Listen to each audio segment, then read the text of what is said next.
बिस्मिल्लाहिर्रहमानिर्रहीम। आपका होस्ट ग़ुलाम मुस्तफ़ा, आप देख रहे हैं CID न्यूज़ नेटवर्क इस्लामाबाद। जी नाज़रीन, आज हम आपके खिदमत में दोबारा हाज़िर हुए हैं एक नई स्टोरी के साथ। आज की स्टोरी है शीमेल। इस पर अगर बात की जाए और इसका अगर इस माशरे में देखा जाए तो हर बंदा इसको एक गिरी हुई नज़र से देखते हैं कि ये शीमेल है। तो ये आप लोगों को हर जगह में नज़र आते हैं, चौकों पे होते हैं, गलियों में होते हैं, हर रास्तों में ये लोग नज़र आते हैं। तो बेसिकल ये भी हमारे माशरे का हिस्सा है।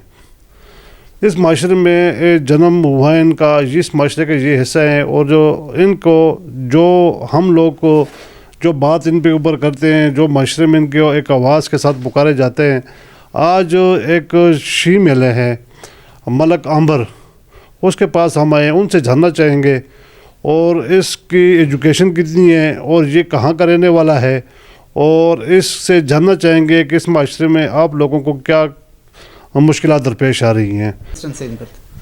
हाँ जी नाज़रीन, इनसे जानना चाहेंगे इनका नाम क्या है। जी आपका नाम? अंबर मलिक। और आप कहाँ से बिलोंग करती हैं? मैं बेसिकली मुल्तान से बिलोंग रखती हूँ। और आपका एजुकेशन जो है, कितनी एजुकेशन है आपकी? मैंने सिविल इंजीनियरिंग की हुई है मुल्तान BZU से। अच्छा, जब आप जो एजुकेशन कर रहे थे स्टार्टिंग में, जो आपके क्लास फेलो थे, जिस क्लास में आप पढ़ रहे थे, उस टाइम आपको क्या फीलिंग होती थी? हाँ, शुरू में तो मुझे कॉलेज में स्कूल में लड़के तंग करते थे, मजाक उड़ाते थे। तो मैं उस वक्त बच्चे थे, इस वक्त इतना टैलेंट नहीं था दिमाग में कि लड़के क्या कह रहे हैं, बस बात को इग्नोर कर देते, तंग करते थे काफ़ी। तो आपका इम्तिहान, आप के जो रिज़ल्ट का क्या था, आपके रिमार्क्स क्या आ रहे थे? अल्हम्दुलिल्लाह मैं क्लास में अच्छी थी, टैलेंट सबसे अच्छी होशियार थी और मेरा रिज़ल्ट भी अच्छा आता था अल्हम्दुलिल्लाह। तो उसके बाद आपने अप्लाई वगैरह की है? मैंने स्टडी कंप्लीट करने के बाद मैंने CPEC चैनल के साथ जॉब करती रही हूँ एज ए सर्वेयर। उसके बाद मैंने बहुत जगह पे अप्लाई किए हुए हैं। तो एज ए सर्वेयर आपने काम किया, तो आपको तनख्वाह पे कितनी थी? 25,000। 25,000। तो फिर आप वो जॉब क्यों छोड़ा? बस उनका प्रोजेक्ट कंप्लीट हो गया था चैनिस का, तो इसलिए काम भी। और उसके बाद मैंने बहुत जगह पे अप्लाई किया है, लेकिन बस अल्लाह बस रिस्क पानी देने वाला है। बस मेरा जहाँ तक वहाँ पे रिस्क पानी लिखा हुआ था, मैंने वहाँ पे रोज़गार कमाया है। अभी अप्लाई किया हुआ, अल्लाह बस अपने रिस्क के रास्ते बस ये करेगा। तो आपके लिए मुश्किल क्या पेश आती है आप लोगों के साथ? बस यार क्या करें, असल में हम फंक्शनों पे जाते हैं तो लोग हमें तंग करते हैं। तो आपको पता है इस माशरे में हमारे जैसे लोगों की कोई इज़्ज़त, कोई मकाम नहीं है। तो कुछ लोग उठा के ले चल जाते हैं, पिस्टल दिखा के, कोई किस तरह जलील करते हैं, कोई किस तरह ब्लैकमेल करते रहते हैं।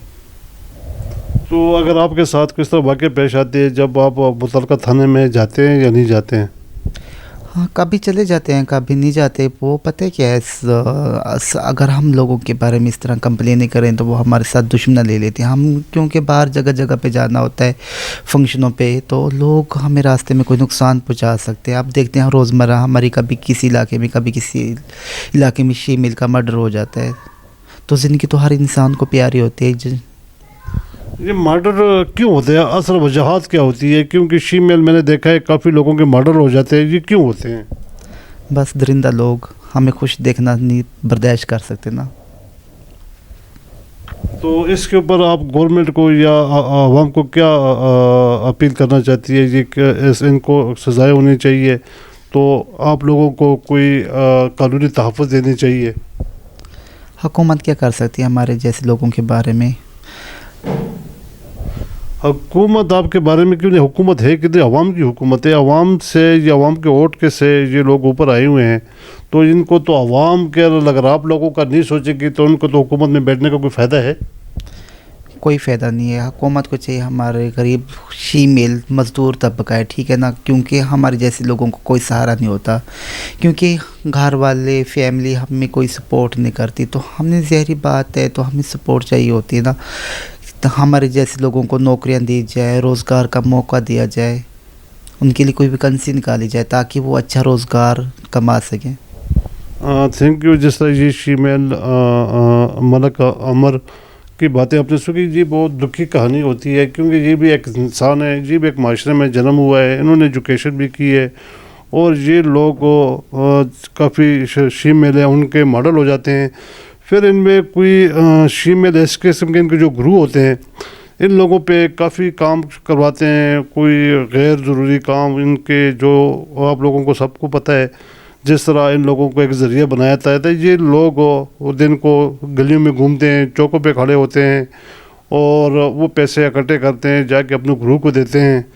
تو یہ اپنے گرو کی بہت ادب کرتے ہیں، لیکن جو گرو لوگ کچھ لوگ اچھے بھی ہیں، لیکن کچھ لوگ ان کو کافی ایسے کاموں پہ مجبور کر دیتے ہیں جو انسان کو نہیں کرنا چاہیے. لہٰذا ہمارے گورنمنٹ سے بھی اپیل ہے کہ یہ شیپ میل ہے اور ابھی اتنی ایجوکیشن ہے اس کے پاس، تو ان کو اچھی جاب ہونی چاہیے، کوئی کوٹا ہونا چاہیے ان کے لیے، ایسے انڈسٹری میں کام ہونا چاہیے اور مزید ان کے لیے بہتری کا کرنا چاہیے. کیونکہ یہ شیپ میل باہر ممالک میں ہوتے ہیں اور اچھے جگہوں پہ ہوتے ہیں، اور ان لوگوں کو تحفظ دینا چاہیے. کیونکہ روزانہ کے اس پہ ہم نیوز اپڈیٹ آتی رہتی ہے کہ فلانے جگہ میں شیپ میل کے ساتھ یہ ظلم ہو گیا، یہ ہو گیا، ماڈل ہو گیا. تو باقی ملک عامر، آپ مزید کیا حکومت کو کیا پیغام دینا چاہتے ہیں؟ میں حکومت سے یہ پیغام دینا چاہتی ہوں کہ ہم شیپ میل کے لیے کوئی ویکنسی نکالیں، کوئی جاب کے لیے کوئی ان کو تحفظ دیا جائے، ان کو ماہانہ کوئی اخراجات دیا جائے، ان کو راشن وغیرہ دیا جائے. Thank you. جی سر ناظرین، آپ نے ملک عامر کی ساری گفتگو سن لی ہے، اور ہمیں وقت حاکم جو ہیں ان سے اپیل ہے کہ یہ بھی ہمارے معاشرے کا ایک حصہ ہیں، ان کے اوپر نظر ثانی کی جائے اور ان کو جاب دی جائے، ان کو تحفظ دی جائے، اور ان کے جو جائز مطالبات ہیں وہ پوری کی جائے. اور اس کے ساتھ آپ کا host Ghulam Mustafa next video کے ساتھ اجازت چاہتے ہیں، کیمرہ مین رئیس علی کے ساتھ. اللہ حافظ.